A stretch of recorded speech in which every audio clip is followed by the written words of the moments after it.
여러분을 주님의 이름으로 환영하고 축복합니다. 오늘 예배를 드리고 말씀을 듣다가 하나님을 경험하고 성령을 체험하는 일들이 일어나길 소망합니다. 여러분들의 문제가 해결되었으면 좋겠습니다. 그리고 무엇보다도 우리가 가지고 있는 많은 근원적인 질병과 아픔들이 치유되는 역사가 일어나기를 주님의 이름으로 축원을 드립니다. 옆에 사람과 두 사람 인사하십시다. 주님의 은혜를 받읍시다.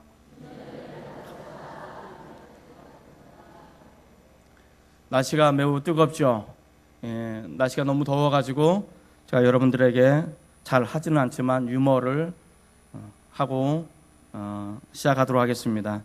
이 유머를 듣고 나서 언제 웃어야 되는지 모르는 사람들은 심각하게 고민해 보시고 또 집에 가서 입을 뒤집어 쓰시고 웃지 마시기 바랍니다. 한국 놈, 미국 놈, 일본 놈, 세 놈이 배를 타고 가다가 전복이 되었습니다. 그래서 식인종 마을의 섬에 도착을 하게 되고 식인종들에게 잡혔습니다. 식인종들이 이 세 놈에게 명령했습니다. 과일 10개를 따오라 라고 말했습니다. 그리고 너희가 이 섬에 있을 때 울거나 웃으면 죽음을 당하지만 울거나 웃지 않으면 내가 살려주겠다라고 이 사람들에게 얘기했습니다. 그 얘기를 듣자마자 미국 놈이 제일 먼저 뛰쳐나가 사과 10개를 따왔습니다. 식인종이 미국 놈에게 말합니다. 사과 10개를 항문에게 넣어라. 사과 10개를 항문에 넣는데 4개를 타가 그만 아파가지고 울었습니다. 그래서 죽음을 당했습니다. 한국 놈이 딸기 10개를 따왔습니다. 식인종은 딸기 10개를 항문에다가 넣으라고 얘기했습니다. 한국 놈이 열심히 딸기를 넣습니다. 9개를 넣다가 그만 웃다가 죽임을 당했습니다. 미국 놈이 한국 놈을 저승에서 만나서 물어왔습니다. 야, 너 딸기 9개를 넣고 하나만 더 넣으면 되는데 왜 웃다가 죽임을 당했냐? 라고 물었습니다. 그때 한국 놈이 대답했습니다. 9개째를 막 넣고 있는데 글쎄 일본 놈이 수박 10개를 따오자뇨.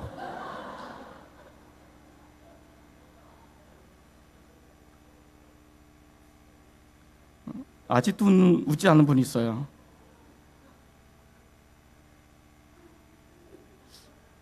시원하라고 좀 했던 유머가 좀 더 더운 것 같아요. 사무엘상 21장부터 31장까지는 아직도 깨닫지 못한 사람이 있어가지고 나중에 물어보십시오. 사무엘상 21장부터 31장까지는 다윗이 도망자 신사로서의 삶을 살아가는 그 장면을 우리에게 보여주고 있습니다. 다윗이 광야 학교를 입학하게 된 것이죠. 그는 광야에서 철저하게 하나님께 묻고 기도하고 음성을 듣고 말씀을 듣고 그 말씀에 따라서 순종하는 삶을 살아가는 삶이 되었습니다. 약속의 땅을 벗어나지 않고 철저하게 하나님의 중심으로 살아갔던 삶이었습니다. 비록 삶의 현장은 거칠고 힘들고 어려웠지만 우리는 지난주 살펴보았던 것처럼 도무지 그를 이길 수 없는 사람으로, 하나님의 사람으로 훈련을 받게 되어짐을 우리에게 이야기해 주고 있습니다. 광야에서의 삶이 8년이 되자 다윗은 광야의 삶에 하나씩 적응해 나가기 시작했습니다. 어느 정도 살만했던 모양입니다. 부하들을 군인으로 훈련시키고 그리고 본인도 나가서 용병으로 싸우게 되었습니다.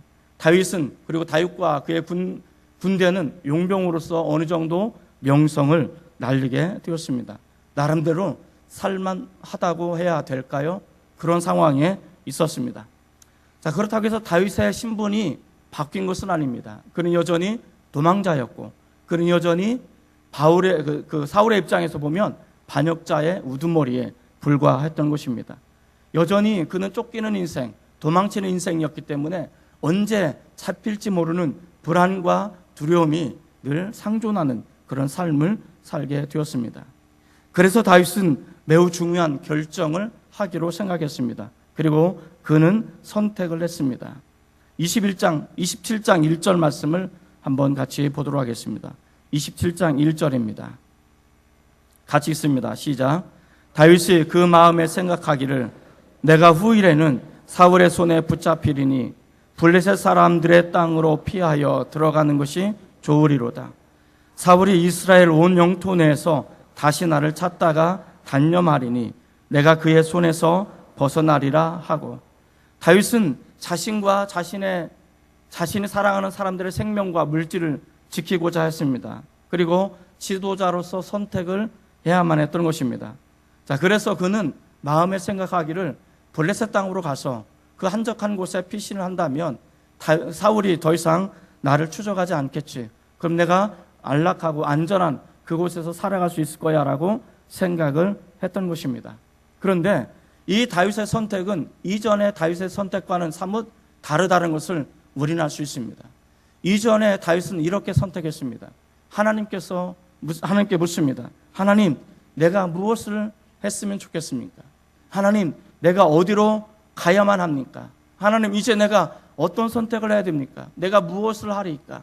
이렇게 끊임없이 하나님께 기도하고 하나님의 음성을 듣고 말씀을 듣고 순종하면서 따랐던 다윗의 삶이었습니다. 그러나 이제는 그 하나님께 묻기보다는 자신의 생각하기를, 마음에 생각하기를, 내가 생각해 봤는데 이것이 더 나은 것 같다, 내가 생각해 보니까 이것이 더 좋은 모습일 것 같다라는 생각에 따라서 결정을 하게 되었다라는 것을 알 수가 있습니다. 우리는 이 두 선택 사이에 우리는 알 수 있습니다.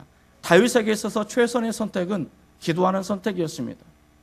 비록 날마다 힘들고 어려운 삶의 터전에 그가 살아간다 할지라도 하나님을 떠나지 않고 하나님 앞에 기도하는 그것이 그에게 최선의 선택인 삶이었습니다. 아무도 그를 이길 수 없는 그런 삶을 살게 되었던 것입니다. 그러나 다윗은 이제는 그런 최선의 선택보다는 차선의 선택을 하게 되어집니다. 이 차선의 선택은 내가 생각할 때 이게 옳은 것 같은데, 이게 좀 더 나은 것 같은데 자신의 마음에 생각하는 대로 판단하고 결정하는 것이 차선의 선택이라는 것을 우리는 알 수 있습니다. 최선의 선택이 기도하는 선택이었다면 차선의 선택은 기도하지 않고 내가 원하는 것을 선택하는 것이 차선의 선택이라는 것을 우리에게 이야기해 주고 있습니다. 어쩌면 우리도 그와 같지 않습니까? 우리가 힘들고 어려울 때면 하나님 앞에 나가서 매달리고 간절하게 기도하고 하나님, 이거 아니면 안 됩니다, 하나님 도와주지 않으면 안 됩니다라고 그렇게 매달리면서 기도하는 삶을 우리가 살지 않았습니까? 그런데 어느 정도 살만하니까, 어느 정도 괜찮으니까, 적응되니까 이제 그 하나님 앞에 기도하기보다는 내가 생각하는데 이것이 좀 더 나은 것 같아, 내가 생각하는데 내가 판단해 보는데 이것이 좀 더 옳은 것 같아 라고 하나님께 묻기보다는, 하나님께 기도하기보다는 자신의 생각을 선택하고 그대로 살아갈 때가 더 많다라는 사실을 우리에게 이해하게 주고 있습니다. 그런데 이것이 바로 위험인 것입니다. 최선의 선택을 했을 때는 도무지 이길 수 없는 하나님의 사람이 되었지만 차선을 선택할 때는 그렇지 못했다라는 것을 우리에게 이야기해 주고 있습니다. 그래서 정말 중요한 것은 우리가 살만하면 그때가 가장 위험한 순간입니다. 정말 사업을 하든지 직장을 하든지 우리가 무엇을 하든지 정말 어려울 때는 열심히 기도합니다. 하나님, 이 땅에 부흥을 허락해 주십시오. 하나님, 이곳에 하나님의 거룩한 부흥을 허락해 주십시오. 그래서 어느 정도 사람들이 모이고 부흥을 합니다. 그런데 계속해서 기도하지 않아요. 하나님, 내 직장을 놓고 기도합니다. 정말 도와주세요. 도와주지 않으면 살아갈 수가 없어요. 그래서 하나님께서 직장을 허락해 주십니다.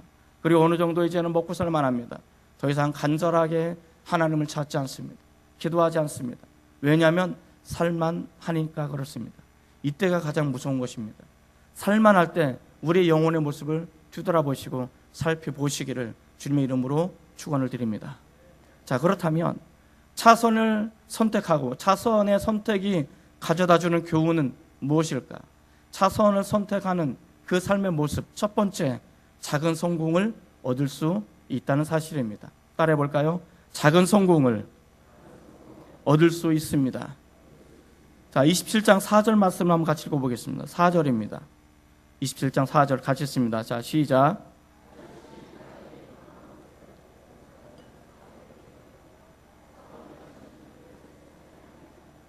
자, 다윗이 마음에 생각하기를 내가 이 약속의 땅에 벗어나서 이스라엘 땅이 아닌 블레셋 사람 원수들의 땅에 가면 사울이 나를 더 이상 쫓아오지 않겠지. 그럼 내가 더 이상 두 발 뻗지 못하고 늘 언제 쫓기듯이 그러한 삶을 살지 않아도 되겠지라고 생각했습니다. 그리고 블레셋 땅으로 피신했습니다. 그의 원하는 대로, 다윗이 원하는 대로 작은 성공을 이루게 되어집니다. 4절에 보니까 사울이 다시는 그를 수색하지 않았다. 우리는 다시는 내 동그라미를 그어야 됩니다. 다시는 다윗을 수색하지 않았다. 이야기는 뭐냐면 사울이 죽는 날까지, 죽음에 이르게 될 때까지 더 이상 다윗을 쫓아다니지 않았다라는 것을 우리에게 이야기해 주고 있습니다. 자, 다윗은 분명히 자기가 원하는 대로 작은 삶의 성공을 얻게 되었습니다. 소기의 목적을 달성하게 되었단 말이죠. 자, 여기 우리가 좀 더 살펴보기를 원합니다.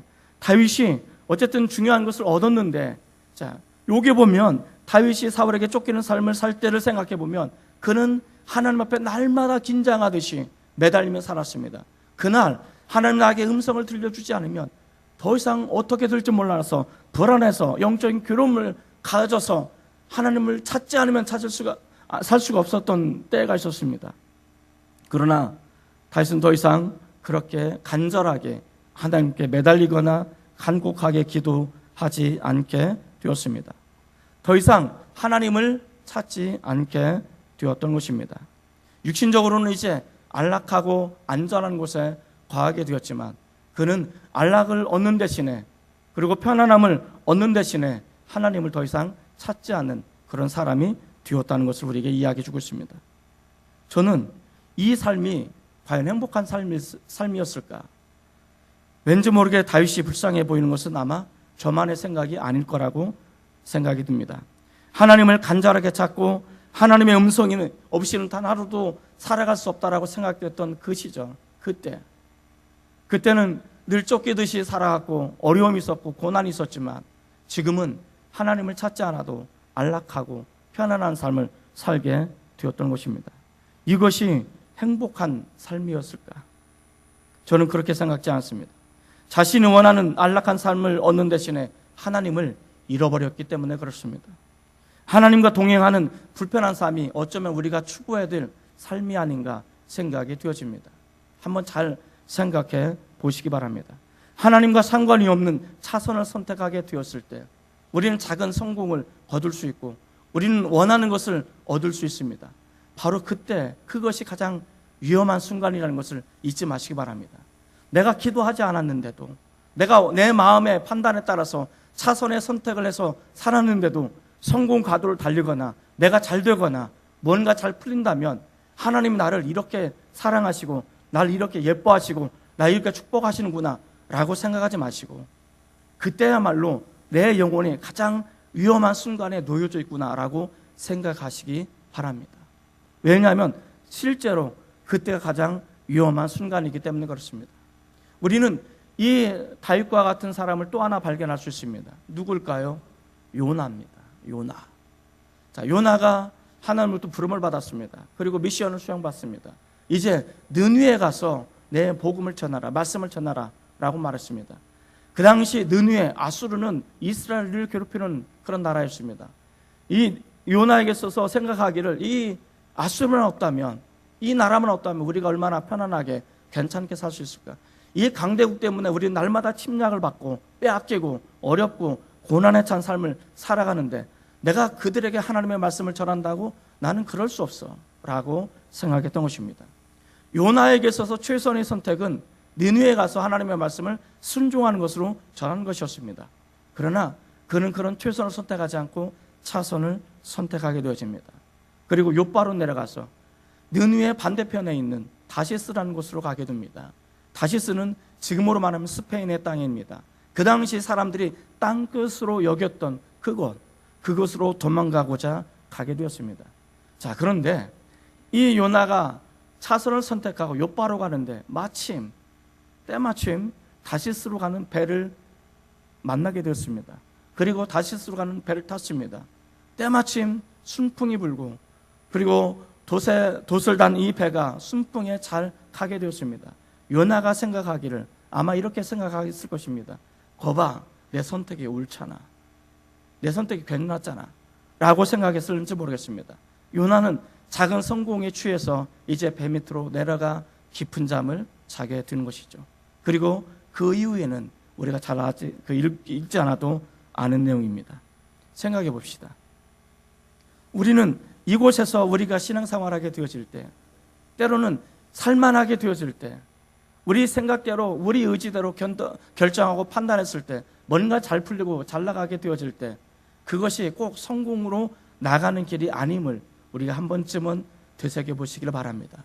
그리고 내가 영적인 위치가 어디에 있는지를 생각해 보셨으면 좋겠습니다. 만약에 내가 하나님 없이 안락하고 편안하고 괜찮은 삶을 살고 있다면 한 번쯤은 생각해 보셔서 다시 한번 주님 앞으로, 불편이 있지만 좀 어려움이 있지만 주님에 계신 그곳으로 다시 돌아오시는 귀한 은혜가 저와 여러분에게 넘쳐나시기를 주의 이름으로 축원을 드립니다. 차선의 선택이 가져다주는 교훈은 두 번째 무엇일까? 나의 생각으로는 지킬 수가 없다는 것입니다. 따라해 볼까요? 나의 생각으로는 지킬 수가 없습니다. 자, 30장으로 가보겠습니다. 30장 1절과 2절입니다.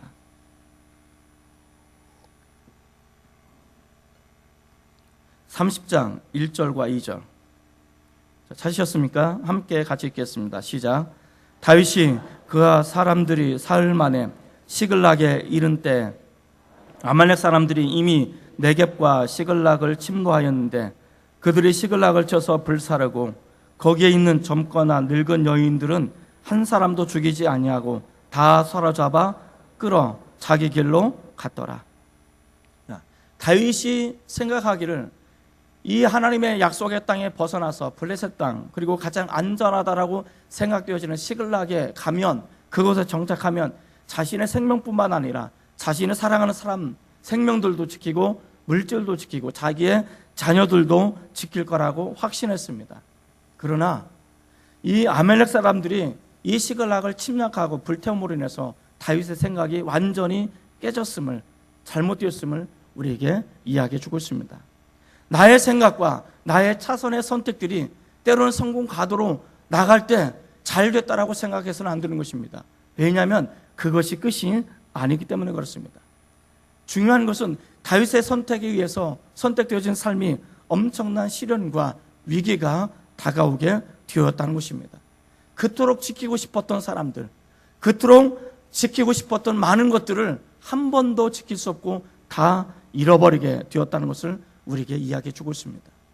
내가 뭔가를 결정해서, 내가 어떤 것을 결정해서 나는 이것을 지키고 나는 이것을 할 거야 라고 생각할 수 있을지 모르지만 그것을 우리가 지켜내기란 그리 쉬운 문제만은 아니다라는 것을 우리에게 이야기해 주고 있습니다. 그런데 우리는 여기서 매우 중요한 교훈 한 가지를 배울 수 있습니다. 그 교훈은 무엇일까요? 여기 보면 그렇게 말합니다. 한 사람도 죽지 않았다라는 뜻입니다. 여기에 우리는 주목해 볼 필요가 있습니다. 블레셋 사람들이 여러 마을을 침략하면서 지금 시글락까지 도착하게 되었습니다. 그리고 시글락을 침략하기 시작합니다. 불태웁니다. 그리고 많은 것을 빼앗습니다. 자, 이런데 정말 중요한 것은 시글락을 침략하고 불태우고 빼앗고 그 노략질하는 상황 속에서 단 한 사람도 죽지 않았다는 사실입니다. 생각해 봅시다. 만약에 내가 아말렉 사람이고 군사라면 어떻게 하시겠습니까?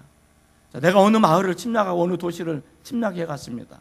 빼앗고 불태우고 파괴하는데, 자, 내가 이 사람들을 끌고 가야 됩니다. 누구를 끌고 갈까요? 젊고 싱싱한 사람들을 끌고 가겠죠. 나이 많이 먹은 사람 가서 뭐 합니까? 쓸모가 별로 없거든요. 그러니까 끌고 가기도 힘들고 먹이기도 힘드니까 어떻게 합니까? 중간에 아니면 처음부터 아예 죽이는 경우가 태반이었습니다. 그 당시에는 어린아이들 필요가 없습니다. 쓸모가 없습니다. 이것은 어찌 보면 어린아이들, 깐난쟁이 아이들, 이런 아이들을 데려간다는 것은 더 문제만 발생하는 요지가 됩니다. 그 아이들도 아마 다 죽일 것입니다. 자, 그리고 괜찮은 사람, 노예로 팔아서 쓸만한 사람들, 자신들이 노예로 부릴 만한 사람들을 데려가는 것이 그 당시 침략 전쟁을 통해서 나타나는 모습이었던 것입니다. 그런데 어찌된 형문인지 침략에 들어왔고 모든 것을 파괴하고 빼앗는데 단 한 사람도 죽지 않았다는 것입니다. 무엇을 의미할까요? 이 교훈을 통해서 하나님께서는 다윗과 저와 여러분들에게 무엇을 말하고 싶은 것일까요? 우리가 차선을 선택해서 내가 지키고 싶은 것은 절대로 지킬 수가 없다는 것을 우리에게 말해주는 것뿐만 아니라 하나님을 선택하게 되어진다면 하나님께서는 이 어려운 상황 속에서도 단 한 사람의 생명도 빼앗기지 않고 잃지 않고 죽지 않고 하나님께서는 지켜줄 수 있다는 사실을 우리에게 보여주고 싶은 것입니다. 이것이 우리에게 교훈하고 있는 모습인 것입니다. 우리가 지키고자 했던 것, 다윗이 그토록 지키고자 했던 것은 우리의 생각대로, 다윗 생각대로 지켜지지 않았습니다. 그러나 하나님께서는 다윗은 잃어버렸지만 하나님께서는 한 사람도 잃어버리지 않고 지키고 있음을 알 수가 있습니다. 자, 그러면서 우리는 여기서 우리에게 중요한 질문을 하게 되어집니다. 앞으로 선택할 때도 마찬가지입니다. 하나님이 안 계신 차선의 선택, 하나님이 안 계시지만 안락하고 편안한 삶을 선택하시겠습니까? 아니면 하나님과 함께 동행하지만 약간의 어려움과 고난이 있는 삶을 선택하시겠습니까? 질문 이해가 되셨나요? 1번, 하나님이 안 계시지만 안락하고 편안한 삶, 이걸 선택하겠다. 이게 차선의 선택이고, 2번, 하나님을 선택하고 하나님과 동행하지만 약간의 어려움과 고난이 있다. 2번 묻습니다. 1번이십니까? 2번이십니까? 1번 한번 손 들어볼까요? 2번. 대부분 별로 손 들고 싶은 번호가 없죠? 제가 알죠. 여러분 3번 들고 싶죠? 3번이 뭡니까? 하나님과 동행하지만 고난이 없고 아픔이 없고 안락하고 편안한 삶. 할렐루야. 자, 그런데 이런 삶은 없습니다. 1번 아니면 2번인 경우가 대부분입니다. 여러분들은 하나님이 안 계신 안락한 편안한 삶을 살기를 원하십니까? 아니면 하나님이 계신, 하나님과 동행하지만 약간의 불편과 고난이 있는 삶을 살기를 원하십니까? 저는 여러분들이 2번을 선택하는 삶을 살기를 주님의 이름으로 축원을 드립니다. 우리는 우리가 지키고자 하는 많은 것들을 지켜낼 수 없다는 사실을 너무나 잘 알고 있습니다. 이번에 라오스 댐이 무너졌죠. 13명이 죽고 200명이 넘는 사람들이 실종당했습니다. 때로는 포탄이 떨어지기도 합니다. 얼마 전에 그 뉴스에 볼 때 랭킹 뉴스에 보니까 이런 글들이 올라와 있더라고요. 2년 전에 양평에서 술 취하고 만취한 사람이 역주행하다가 차를 부딪혔는데 그 부딪힘으로 인해서 결국 아버지가 고생하시다가 돌아가시고 그의 어머니가 지금도 불편함을 호소하는 삶을 살게 되는 거죠. 이건 분명히 내가 원하는 삶이 아니었지만 상대방이 잘못된 선택으로 인해서 그 가족이 불행한 삶을 살게 되는 것입니다. 우리는 여기서 한 가지 교훈할 수 있습니다. 우리가 지키고자 하는 것, 우리가 얻고자 하는 것들이 내 생각대로 차선의 삶을 통해서 얻어지는 것은 결코 아니라고. 하나님이 지켜주셔야만이, 하나님이 함께 하셔야만이 온전히 지켜질 수 있다는 사실을 우리에게 이야기해 주고 있다는 사실을 보여주고 있습니다. 저는 이 마지막 이 부분을 저와 여러분들이 하나님을 선택함으로 인해서 지킴을 받을 수 있는 은혜가 넘쳐나시기를 주의 이름으로 축원을 드립니다. 차선의 선택이 가져다주는 마지막 세 번째 교훈은 무엇일까? 전화 위복의 삶을 살 수 있습니다. 따라해 볼까요? 전화 위복의 삶을 살 수 있습니다. 저는 이것을 광야에서 펼치시는 하나님의 마지막 레슨이라고 명령하고 싶습니다. 광야에서 펼쳐지는 하나님의 마지막 레슨. 아무것도 없고 다 잃어버린 황망한 그 상황 속에서 하나님께서 펼치신 레슨을 우리가 살펴보기 원합니다. 거기에는 하나님의 터치가 필요합니다. 하나님의 만지심이 필요하다는 사실을 우리에게 보여주고 있습니다.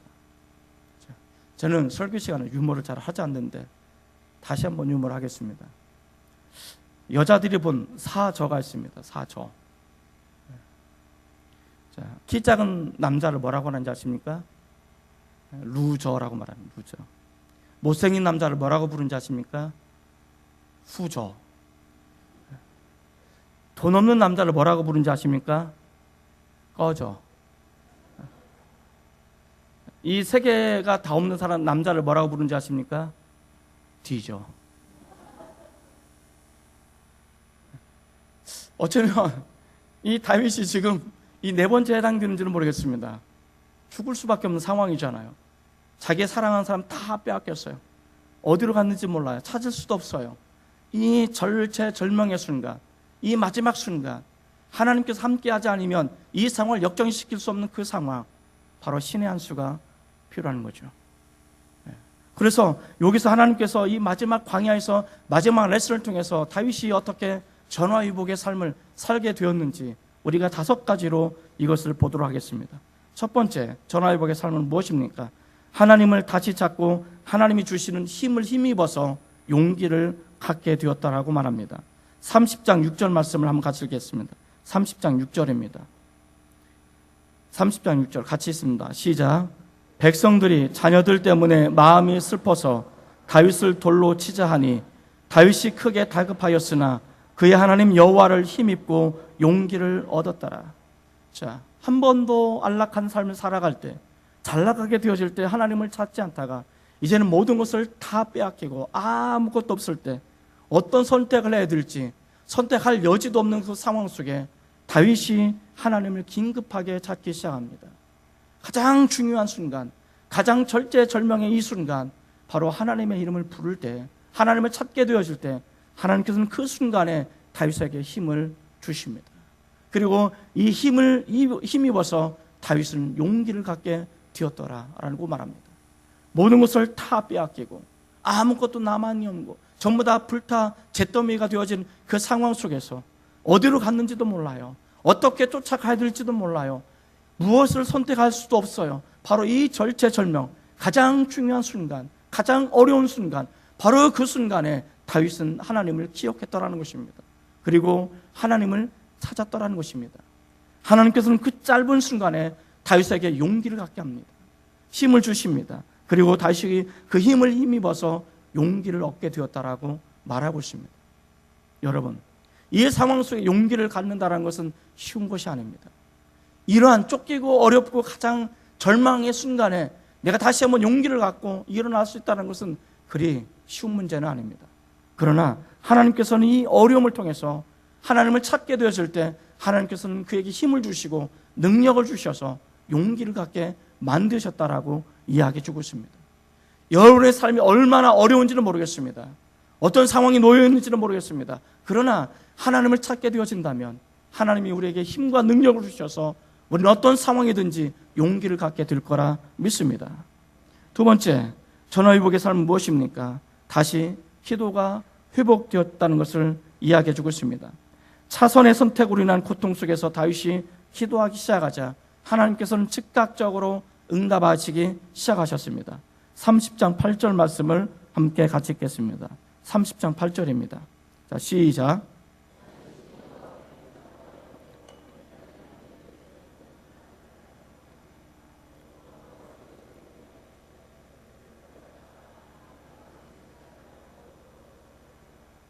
이 다윗이 얼마나 간절하게, 얼마나 절박하게 기도했을까? 평면적인 글이지만 다윗이 그 자리에 땅에 엎드려서 하나님을 간절하게 찾고 하나님께 묻습니다. 하나님, 이제 내가 어떻게 해야 합니까? 나는 어떻게 할 수가 없습니다. 이제 내가 어떻게 해야 합니까? 그때 하나님께서는 다윗에게 응답하십니다.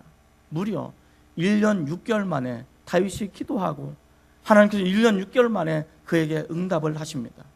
이 사건을 통해서 우리에게 보여주는 것이 무엇입니까? 하나님은 다윗을 향해서 1년 6개월 동안 다윗의 기도를 기다리고 있었다라는 것을 우리에게 보여주고 있습니다. 1년 6개월 동안 하나님께서 다윗의 기도를 기다리신 하나님, 마찬가지입니다. 어쩌면 하나님께서는 저와 여러분의 그 간절하게 하나님께 부르짖고 기도하는 그 소리를 우리 주님께서는 듣기를 원하신다라고 말씀하시는지도 모르겠습니다. 하나님께서는 지금도 우리에게 말씀하십니다. 난 너의 기도를 듣기를 원해. 너의 간절한 간구를 내가 듣기를 원해 라고 말씀하실지도 모르겠습니다. 1년 6개월 동안 하나님께서는 다윗을 향해서 기도를 기다리셨고 드디어 그가 기도하기 시작할 때 하나님께서는 즉각적으로 그에게 응답하셨음을 우리에게 보여주고 있더라라는 것을 알 수가 있습니다. 사랑하는 성도 여러분, 정말 어려울 때 내가 때로는 잘못된 선택으로 인해서 다가오는 잘못된 결과물을 내가 가지고 있다 할지라도 이건 내 책임이고 내 문제고 내가 잘못돼서 생겨난 것이더라도 바로 그 순간에 간절하게 하나님을 찾으시기 바랍니다. 그럴 때만 하나님께서는 우리의 기도를 들으시고 즉각적으로 응답하시는 하나님을 발견하게 될 거라 믿습니다. 세 번째, 다윗에 전화해보게 되어진 삶은 무엇일까? 이 사건의 과정을 통해서 거짓과 진짜, 가짜와 진짜가 구별되어질 수 있게 되었다는 것을 알 수가 있습니다. 다시 30장 6절로 가봅시다. 30장 6절입니다. 30장 6절 같이 읽습니다. 자, 시작. 백성들이 자녀들 때문에 마음이 슬퍼서 다윗을 돌로 치자 하니 다윗이 크게 다급하였으나 그의 하나님 여호와를 힘입고 용기를 얻었더라. 자, 여기 보면 이 백성들은 누굴 말합니까? 다윗을 따르는 사람들을 말합니다. 다윗의 부하들입니다. 자, 처음에 빈털터리로 왔던 이 사람들, 다윗 자신의 생명을 다윗에게 맡기고 우리를 이끌어 주십시오라고 다윗의 밑으로 들어왔던 이 사람들. 그런데 이 사람들도 가족이 생기고 물질이 생기고 지킬 만한 것들이 생기기 시작했습니다. 다윗과 똑같습니다. 그런데 그 많은 것들을 다 잃어버리게 되어집니다. 그리고 그 화살을 다윗에게 돌립니다. 다윗을 돌로 치려고 했던 것입니다. 바로 이 긴급한 순간에 다윗은 땅에 엎드려서 하나님을 찾을 수밖에 없었던 것입니다. 30장 22절 말씀을 한 절 더 보도록 하겠습니다. 30장 22절입니다. 같이 읽습니다. 자, 시작. 다윗과 함께 갔던 자들 가운데 악한 자와 불량배들이 다 이르되 그들이 우리와 함께 가지 아니하였은즉 우리가 도로 찾은 물건은 무엇이든지 그들에게 주지 말고 각자의 처자만 데리고 떠나가자 하라 하는지라. 자, 여기 보면 누가 등장합니까? 악한 자와 불량배들이 등장합니다. 불량배들이 주장하는 내용을 알기를 원한다면 30장을 읽어보면 무슨 말인지 이해가 됩니다. 자, 우리가 주목하는 것은 다윗의 부하들 중에서는 이 악한 자들과 불량배들이 섞여져 있었다라는 것을 우리에게 이야기해 주고 있습니다. 자, 생각해 봅시다. 다윗이 거의 10년 동안 도망자 신세를 갖게 되어집니다. 이 도망자 신세에 이 다윗에게 온 사람들은 좋은 사람들, 선한 사람들, 그리고 다윗과 함께 뜻을 같이 하는 사람들뿐만 오는 것이 아닙니다. 거기에는 이 악한 사람들도 오게 되어지고 불량배들도 오게 되어집니다. 어쨌든 이들은 10년 동안 같이 동행하게 되었습니다. 그리고 이제 얼마 안 있으면 사울이 죽습니다. 그리고 얼마 안 있으면 다윗이 왕이 될 것입니다. 자, 그러면 다윗이 왕이 되었을 때, 다윗이 이 땅을 지배하고 다스리고 그들을 돌볼 때 누구를 사용할까요? 10년 동안 동고동락했던 이 사람들을 가장 가까이 두고 사용했을 것입니다.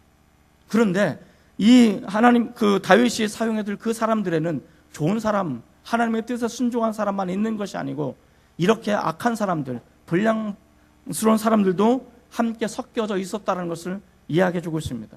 그런데 이 과정을 통해서 옥석이 가려지게 되었다는 것입니다. 그리고 이 과정을 통해서 악한 사람들과 불량배 사람들, 이 사람들을 도중에 탈락시키게 되는 계기가 되었음을 우리에게 보여주고 있습니다. 그리고 다윗이 왕이 되었을 때 가장 좋은 사람들, 이 사람들을 데리고 다스리고 지배하는 데 사용했을 거라고 우리는 생각할 수 있습니다. 바로 이 가장 어려운 순간에 내가 평생에 같이 가야 될 사람이 누구인지가 판가름되기 시작하는 것입니다. 여러분에게도 똑같습니다. 우리에게도 똑같습니다. 내게 있어서 가장 어려울 때, 가장 힘들 때 같이 갈 사람이 누구인지를 우리는 함께 할 수 있습니다. 그렇기 때문에 이 사건을 통해서 다윗은 평생에 같이 가야 될 사람이 누구인지, 같이 가지 못할 사람이 누구인지 구분이 되었다라고 우리에게 이야기해 주고 있습니다. 네 번째는 잃어버린 모든 것을 찾게 되었습니다. 자, 좀 깁니다만은 한번 같이 읽겠습니다. 30장 18절에서 20절까지의 말씀입니다. 30장 18절에서 20절 한번 같이 읽습니다. 시작. 다윗이 아멜 사람들이 빼앗아 갔던 모든 것을 도로 찾고 그의 두 아내를 구원하였고 그들이 약탈하였던 것 곧 무리의 자녀들이나 빼앗겼던 것은 크고 작은 것을 막론하고 아무것도 잃은 것이 없이 모두 다윗이 도로 찾아왔고 다윗이 또 양떼와 소떼를 다 되찾았더니 무리가 그 가축들을 앞에 몰고 가며 이르되 이는 다윗의 전리품이라 하였더라. 자, 여기 보면 우리에게 보여주는 것이 무엇입니까? 모든 것을 도로 찾았다라는 것입니다. 아무것도 잃은 것이 없이 모든 것을 다 찾게 되었다라고 이야기해 주고 있습니다. 차선을 선택했을 때는 모든 것을 잃어버렸지만 다시 하나님을 찾기 시작하고 최선으로 돌아왔을 때는 하나님께서는 그 모든 것을 하나도 잃지 않고 다도록 찾게 하셨다는 것을 우리에게 이야기해 주고 있습니다. 우리에게 진정한 축복의 삶이라는 것이 바로 여기 있는 것입니다. 마지막 다섯 번째는 더 부유함을 주셨습니다. 자, 한번 읽겠습니다. 30장 26절입니다. 굉장히 중요한 구절입니다. 30장 26절 같이 읽습니다. 시작. 다윗이 스글락에 이르러 전리품을 그의 친구 유다 장로들에게 보내어 이르되 보라, 여호와의 원수에게서 탈취한 것을 너희에게 선사하노라 하고. 자, 31절 더 읽습니다. 시작. 헤브론에 있는 자에게와 다윗과 그의 사람들이 왕래하던 모든 곳에 보내었더라. 자, 다윗이 얻은 전리품이 얼마나 많은지, 이 아말렉 사람들이 여러 도시, 여러 마을을 습격하고 침략해서 빼앗은 수많은 전리품들이 있었을 거예요. 그런데 다윗이 이 아말렉 사람들을 무찌르고 전리품을 가져오게 되었습니다. 그리고 너무나 많은 전리품을 어떻게 했을까요? 이 전리품을 유다 혹은 이스라엘 사람들에게 나눠주기 시작했습니다. 이 나눠준 사건은 굉장히 중요한 사건입니다. 왜냐하면 지금 다윗은 어디로 도망갔습니까? 약속의 땅을 버려두고 혼자 살고자 약속의 땅이 아닌 이방의 땅으로 갔던 것입니다. 아마 여전히 약속의 땅에 머물러 고통받고 있는 사람들이 다윗을 바라봤을 때는 어떤 시선이었을까? 과연 저 사람이 우리의 지도자가 될 수 있었을까? 저 사람이 우리의 왕이 될 수 있을까? 저 사람이 왕이 되면 어려움이 오면 또다시 도망가지 않을까? 그런 우려들이 아마 이스라엘 땅에 있는 사람들에게 있었을 것입니다. 그리고 이 사건을 통해서 우리는 당신을 결코 버리지 않은 것입니다. 당신을 위해서 우리가 이렇게 살겠습니다라고 보여주는 사건이 된 것입니다. 어쩌면 이 사건을 통해서 다윗은 이전보다도 더 놀라운 부유함을 얻었을 뿐만 아니라 차후에 그가 지도자가 되고 왕이 되었을 때 더 많은 사람들을 잘 다스리고 도울 수 있는 계기가 된 것입니다. 이것이 전화 이복의 삶인 것입니다. 가장 아무것도 없을 때 차선을 선택해서 모든 것을 빼앗기고 잃어버렸던 그 순간, 가장 절망한 순간, 바로 하나님을 찾기 시작하고 하나님께 다시 한번 기도하기 시작할 때 하나님이 오셔서 한번 터치하시고 만지시고 응답하신다면 모든 사건은 이전보다도 훨씬 더 나은 모습으로 가게 될 거라고 저는 믿습니다. 사랑하는 성도 여러분, 오늘 이 순간 이것을 가지고 다시 한번 하나님 앞에 나오시기 바랍니다. 다시 한번 전화위복의 삶을 살기 위해서 하나님이 여러분의 심령과 여러분의 삶을 터치하시는, 광야에서 마지막 펼치신 레슨이 저와 여러분에게 똑같이 임할 수 있는 은혜가 임하기를 주님의 이름으로 축원을 드립니다. 기도하십시다.